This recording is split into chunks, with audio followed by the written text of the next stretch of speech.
Assalamualaikum everyone. Today's topic is AIDS.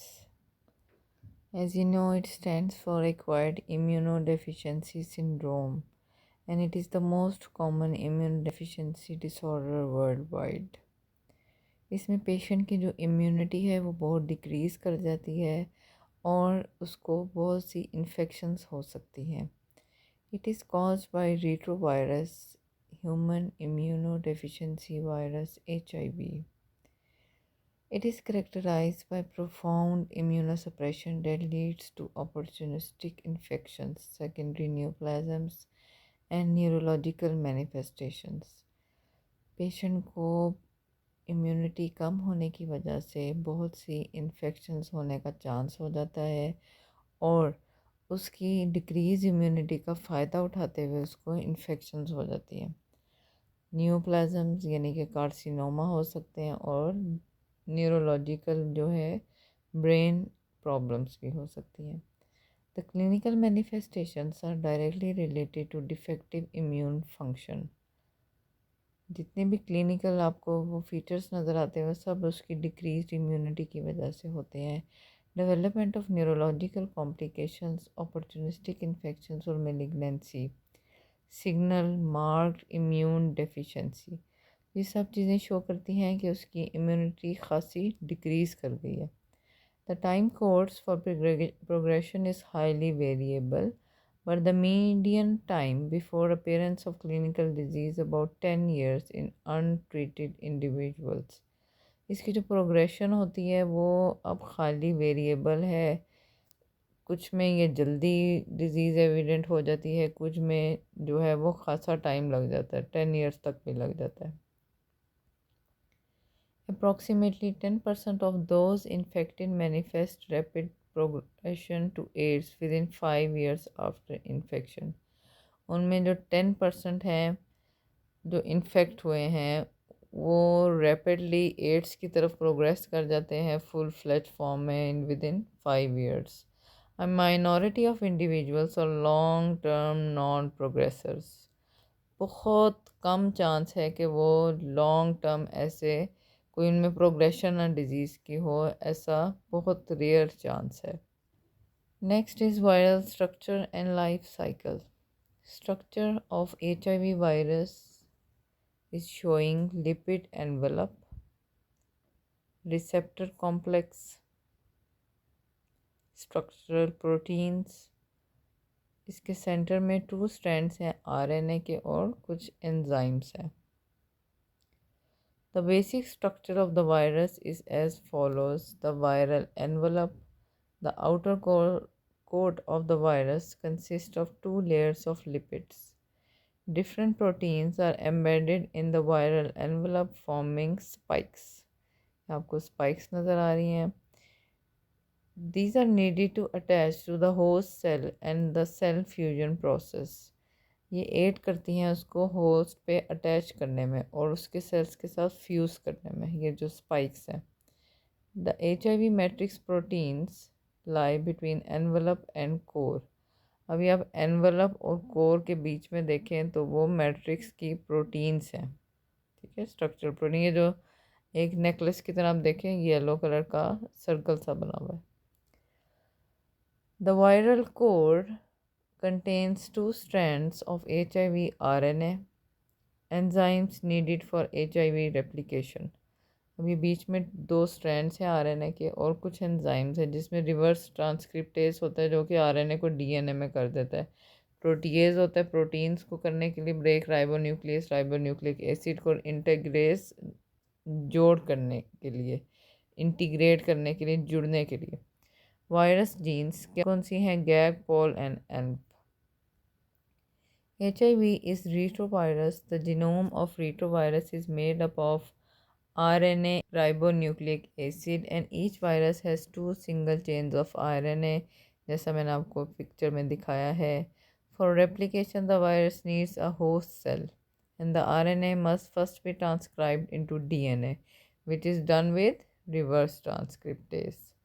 So it is showing life cycle. It has in the first point in the number 1 it is binding to the host Then in the second stage, it is fusing with the host.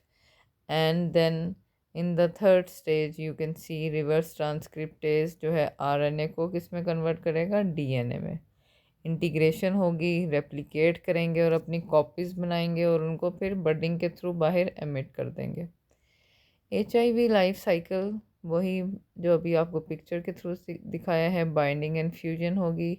HIV begins its life cycle when it binds to the surface of CD4 T lymphocyte. The virus then fuses with the host cell. After fusion, the virus releases RNA, its genetic material, into the host cell. ठीक है, वो fuse करेगा और अपना genetic material उसमें release कर देगा।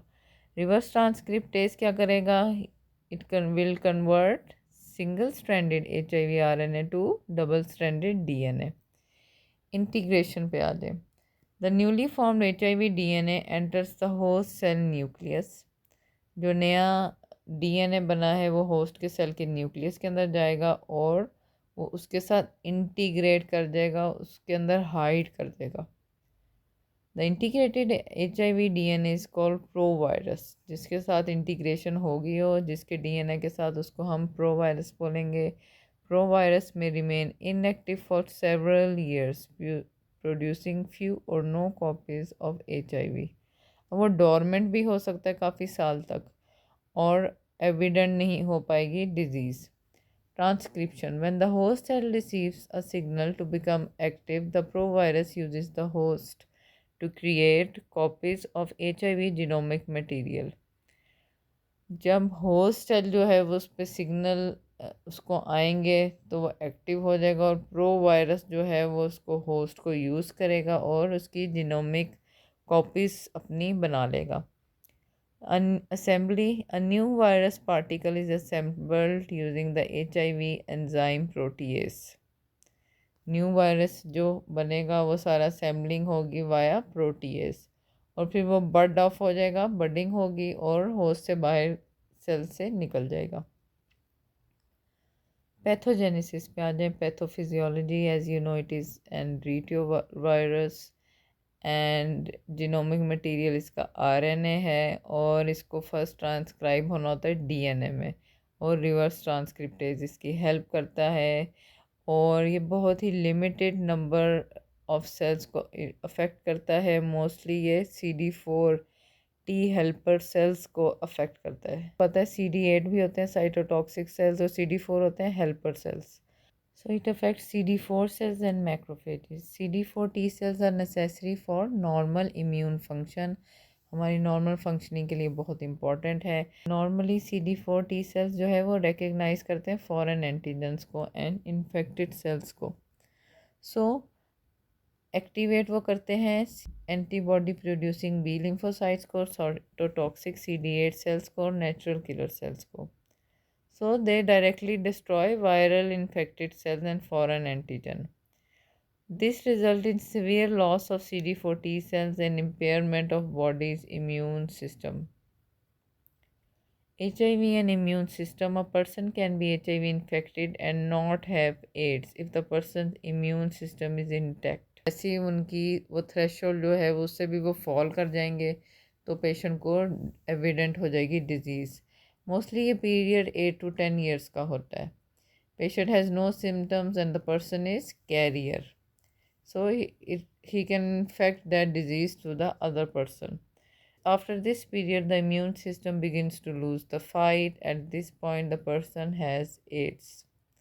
उसके बाद जो बॉडी है उसका एक लिमिट आ जाएगी और वो पेशेंट जो है उसको एड्स फुल फ्लैज जो है वो फॉर्म हो जाएगा। क्लिनिकल मैनिफेस्टेशन पे आ जाए। The typical clinical course of HIV is defined by 3 stages which usually occur during period of 8 to 12 years के उसमें पीरियड में ये स्टेजेस आती हैं। The 3 stages are primary infection or the acute clinical syndrome. The second one is chronic asymptomatic phase or latency and the third one is overt AIDS. Stage 1 में क्या होगा? Stage 1 में एक्यूट इलनेस होगी। ये होती है several weeks after infection with the virus. इसमें acute onset fever होता है, headache, मलेज, lymphadenopathy, sore throat and skin rash. Symptoms usually subside within several weeks and the patient becomes asymptomatic. During the acute illness phase, there is transient reduction in circulating CD4 and CD8 lymphocytes. Temporarily ये कम हो जाएंगे.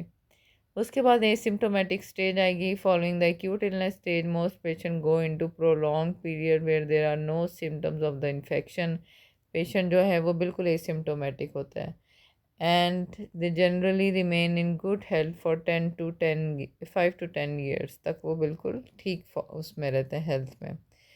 और during this period there is slow but persistent destruction of immune cells, particularly CD4 lymphocytes. अब इसमें gradually Aahista Aahista CD4 cells जो है वो ख़त्म होना शुरू हो जाते हैं.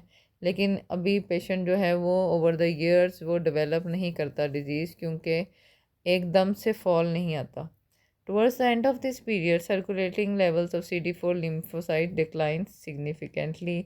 उसके बाद वो खास से कम हो जाते हैं और पेशेंट को जो है वो एविडेंट हो जाती है disease. When circulating levels of CD4 lymphocyte fall below critical level, the infected individual becomes symptomatic. When the T cell count drops below 200 cells per centimeter, 14%, there is increased risk of an AIDS defining condition occur. 14 से जब वो कम होंगे तो patient को disease develop हो जाएगी. Fever, night sweats, diarrhoea होगा, opportunistic infections हो जाएंगी, मेलिग्नेंट कैंसर्स हो सकते हैं like Kaposi, malignant neoplasm of skin, lymph node and visceras. Neurological manifestation हो जाएंगी, डिमेंशिया कॉम्प्लेक्स होगा, लॉस ऑफ मेमोरी होगी, personality changes, loss of control होगा over motor functions. Opportunistic infections पे आ जाएं. These are the infections that take advantage of the patient's weak immune status. वो opportunity avail करता है कि भाई इसकी इम्यूनिटी कम है तो ठीक है, फिर मैं वो यानी कि डिजीज़ को फ्लोरिश करता हूँ. So that's why they are called opportunistic organisms. These are caused by bacteria, viral, fungal or protozoan pathogens. ठीक कर सकते हैं.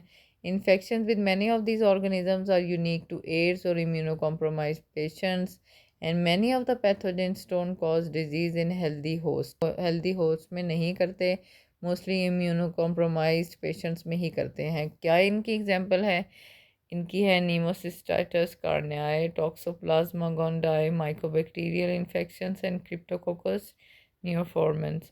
ये एक्सट्रीमली इम्पॉर्टेंट है आपके एग्ज़ाम के पॉइंट ऑफ व्यू से, and it is asked a number of times in vivas, in OSCE, in everything.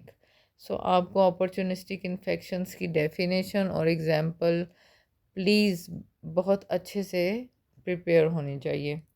ये देखिए इसमें साइटोमेगालो वायरस है, क्रिप्टोकोकल ब्रेन में है, माउथ एंड थ्रोट में कोल्ड सोर्स एंड अल्सर है, कैंडिडियासिस है, लंग्स में हिस्टोप्लाज्मोसिस, टीबी, नीमोसिस्टाइटिस कार्नाई, स्टमक में साइटोमेगालोवायरस, क्रिप्टोस्पोरिडियोसिस, माइकोबैक्टीरियम एवियम, लिवर में HCV हो सकता है, रिप्रोडक्टिव सिस्टम में जेनिटल अल्सर्स, HPV. उसके बाद pelvic inflammatory disease, UTI, yeast, ये सब हो सकता है. ये भी पिक्चर वही शो कर रही है जितनी इन्फेक्शन जो है वो पेशेंट को हो सकती हैं. केस डेफिनेशन पे आ जाएं.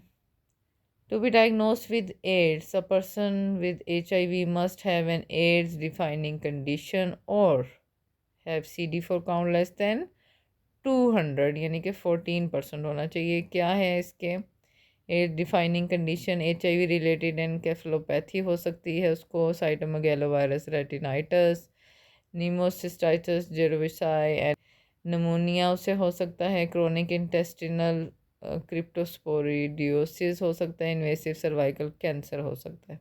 मोड ऑफ ट्रांसमिशन आपको पता है, ब्लड, सीमन, वेजाइनल सिक्रीशन और ब्रेस्ट मिल्क से हो सकता है. एंड ये मिथ है कि हगिंग से और इन सब चीज़ों से, फूड से, वाटर से ऐसे नहीं होता स्प्रेड, बॉडी फ्लूइड से होता है. प्रिवेंशन पे आ जाए. Maintain standard precaution, hand wash, reuse नहीं करना। स्पिल्स जो हैं ब्लड एंड बॉडी फ्लूइड जो है वो जर्मिसिडल सोल्यूशन से फ़ौरन करना है, क्योंकि that person can infect others. उसके बाद स्पेसिमेन कंटेनर को भी ध्यान से यूज़ करना है और 1:10 का ब्लीच का बना के सोल्यूशन वो यूज़ करना है। मास्क पेशेंट को पहनना है, आई शील्ड गाउन पहनना है और प्रिकॉशनरी मेजर्स लेने हैं। सो लैब डायग्नोसिस पे आ जाएं। ब्लड डिटेक्शन टेस्ट एलाइजा करा सकते हैं। उसके बाद हम इनडायरेक्ट फ्लोरेसेंट एंटीबॉडी ऐसे करा सकते हैं। PCR, western blot, confirmatory test, urine में भी urine western blot.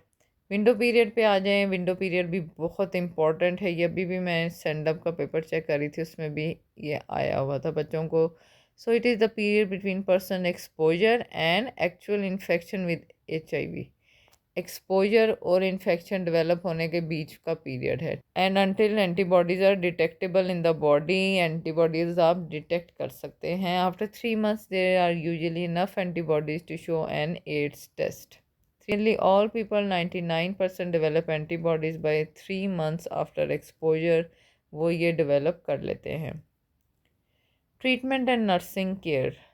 Restore immune function hasn't been easy or successful. Bone marrow transplantation, immunomodulator, transfusion, antiviral drugs, interferon दे सकते हैं हम, रिट्रो वायरल थेरेपी कर सकते हैं। हमने पेशेंट को असेस करना है फॉर इन्फेक्शन, फीवर चेक करना है, वाइट पैचेस तो नहीं उसके ओरल कैविटी में, कोई लिम्फ नोड्स हैं वो आपने देखने हैं, डायरिया, यूरिनेशन के उसको मॉनिटर करना है कि, और स्किन लीयंस देखने हैं, कफ वगैरह ये सारा आपने मॉनिटर करना है। न्यूट्रिशनल स्टेटस उसका देखना है, टोबैको, अल्कोहल और ड्रग यूज़ तो नहीं है। पर्सनल हाइजीन प्रैक्टिसेस क्या हैं, डेंटल हाइजीन ठीक है, और पेशेंट जो है वो उसके ये लैब्स जो हैं वो रेगुलरली करने हैं, और वेट और उसके जो है सारा वाइटल साइंस वो मॉनिटर करने हैं।